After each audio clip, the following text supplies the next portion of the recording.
सुशांत सिंह राजपूत और दिशा सालियान के केस में वाकई में बहुत बड़ी खबर है और बहुत बड़ी गुड न्यूज भी है। यस, आदित्य ठाकरे बुरी तरह से फंस गए। अब आदित्य ठाकरे लिटरली नाम आया और बुरी तरह से फंस गए। ये खबर शायद आपको कहीं नहीं मिलेगी, यहाँ आपको बता रहा हूं क्योंकि बहुत बड़ी खबर है। यहाँ पे अब इस बारे में कोई ज्यादा बात नहीं कर रहा क्योंकि सैफ अली खान करीना का मैटर चालू है। बहुत सारे लोग सुशांत के बारे में ज्यादा बात नहीं कर रहे, लेकिन मुझे तो सुशांत के बारे में बात करनी ही है। जब तक सुशांत को इंसाफ नहीं मिलता, जब तक सुशांत को इंसाफ नहीं मिलता, मैं उसके बारे में बात करते रहूंगा। आदित्य ठाकरे का नाम पहले बहुत बार आया। जब सुशांत का केस आया था, जब दिशा सालियान की हत्या हुई थी, तब उसके 6 दिन बाद सुशांत सिंह राजपूत का हत्या हुई थी। लेकिन उसके बाद कुछ महीने बाद आदित्य ठाकरे का नाम आया, बराबर। फिर मीडिया में जोर शोर से ये नाम चला। तब आदित्य ठाकरे को कुछ भी बोलने की जरूरत नहीं थी, क्योंकि आज की डेट में आपको एक बात बताऊं, आदित्य ठाकरे कौन है? बाला साहेब ठाकरे एक बहुत बड़े व्यक्ति थे जिनका पोता है। उद्धव ठाकरे उस समय के सीएम थे और अब के एक्स सीएम। एक पार्टी को चलाते हैं शिवसेना यूबीटी के, जिनके बहुत सारे अनुयायी है और बहुत सारे वर्कर्स भी है और बहुत सारे उनके कार्यकर्ता है। ऐसे आदित्य ठाकरे खुद एक मंत्रिमंडल में थे उस समय, तो उनको रिप्लाई करने की कोई भी जरूरत नहीं थी, कोई भी जरूरत नहीं थी। क्योंकि अगर देखा जाए तो मोदी को कितने नेता लोग कुछ कुछ बोलते हैं, कभी मोदी जी ने कुछ रिप्लाई किया? चलो मोदी जी तो बहुत बड़ी बात हो गई। एक बिग बॉस में आया हुआ, नया सीजन में आया हुआ कोई भी एक आदमी जिसको छोटा यूट्यूबर कुछ बोलता है तो वो ज्यादा रिप्लाई नहीं करता, अगर वो होशियार है तो। और अगर उसने गुनाह नहीं किया तो कुछ रिप्लाई नहीं करता। चलो चलती रहती है बातें बड़े लोगों से। लेकिन आदित्य ठाकरे ने रिप्लाई किया। आदित्य ठाकरे ने एनडीटीवी में जाके भी रिप्लाई किया, आज तक के वहां पे भी जाके रिप्लाई किया। फिर उसके बाद वहां पे उन्होंने ट्विटर पे भी रिप्लाई किया कि ये सड़क छाप राजनीति चालू है, मेरा इससे कोई लेना देना नहीं।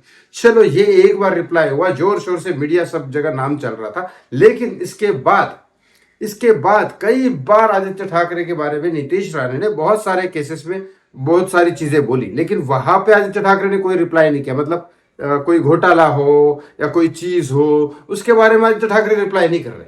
अब कैसे फंस गया आदित्य ठाकरे बताता हूँ, वीडियो पूरा लास्ट तक देखिए। फिर उसके बाद कई बार ऐसा मौका हुआ कि नहीं, नीतीश राणे सुशांत और दिशा के केस के बारे में बात कर रहे थे, लेकिन उस समय आदित्य ठाकरे ने बोला कि नहीं, मैं तो उस समय कहाँ पे था, दिशा सालियान की जब हत्या हुई थी तब मैं यहाँ दिशा सालियान के घर के आजू बाजू था ही नहीं, कोई ये साबित ही नहीं कर सकता। उनके जो माताश्री है, उनके जो पिताजी है, मतलब उनके नाना जी, उनकी उस समय हॉस्पिटल में वो एडमिट थे और उनकी मौत हुई थी उस समय। तो वहां पे मैं वहां पे था। लेकिन बाद में ये पता चलता है कि ये तो 14 जून को उनकी मौत हुई थी और 14 जून को उनकी मौत हुई थी, 14 जून को वो अस्पताल में थे। तो दिशा सालियान की मृत्यु तो 8 जून को हुई।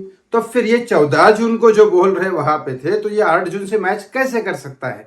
तो ये दोनों केसेस कनेक्टेड है, ये तो सबको पता है। लेकिन इसके बाद जब पीआईएल दाखिल की गई, राशिद पठान खान साहब ने, नीलेश ओझा उनके लॉयर है जिनको मैंने लाइव पे भी बुलाया था, जब पीआईएल दाखिल की गई तब कोर्ट ये बोलता है कि भाई पीआईएल किसी के भी खिलाफ दाखिल की गई हो, अगर किसी ने भी, बड़े इंसान ने मेरे खिलाफ भी पीआईएल दाखिल किया, छोटे इंसान ने भी पीआईएल दाखिल की, तो कोर्ट पहले डिसाइड करता है, सबूत ढूंढता है और फिर उसके बाद बुलाता है उस इंसान को जिसके खिलाफ पीआईएल दाखिल की कि भाई आपने कुछ किया है या नहीं है, एक्सप्लेनेशन दीजिए, आप अपना लॉयर कीजिए और कोर्ट में केस लड़िए, बराबर। लेकिन यहां ऐसा हुआ ही नहीं। इन्होंने पीआईएल दाखिल की और कहा कि हमारे पास सारे सबूत है, फोन लोकेशंस वगैरह है, पैसा भी देने की इन्होंने बात की कि आप हमारे बारे में बात मत करें, हम पैसा भी दे देंगे। जब ये सारी बातें की इन्होंने, तो आदित्य ठाकरे को कोई जरूरत नहीं, अगर उन्होंने कुछ नहीं किया है तो कोई जरूरत नहीं, जब तक कोर्ट का बुलावा नहीं आया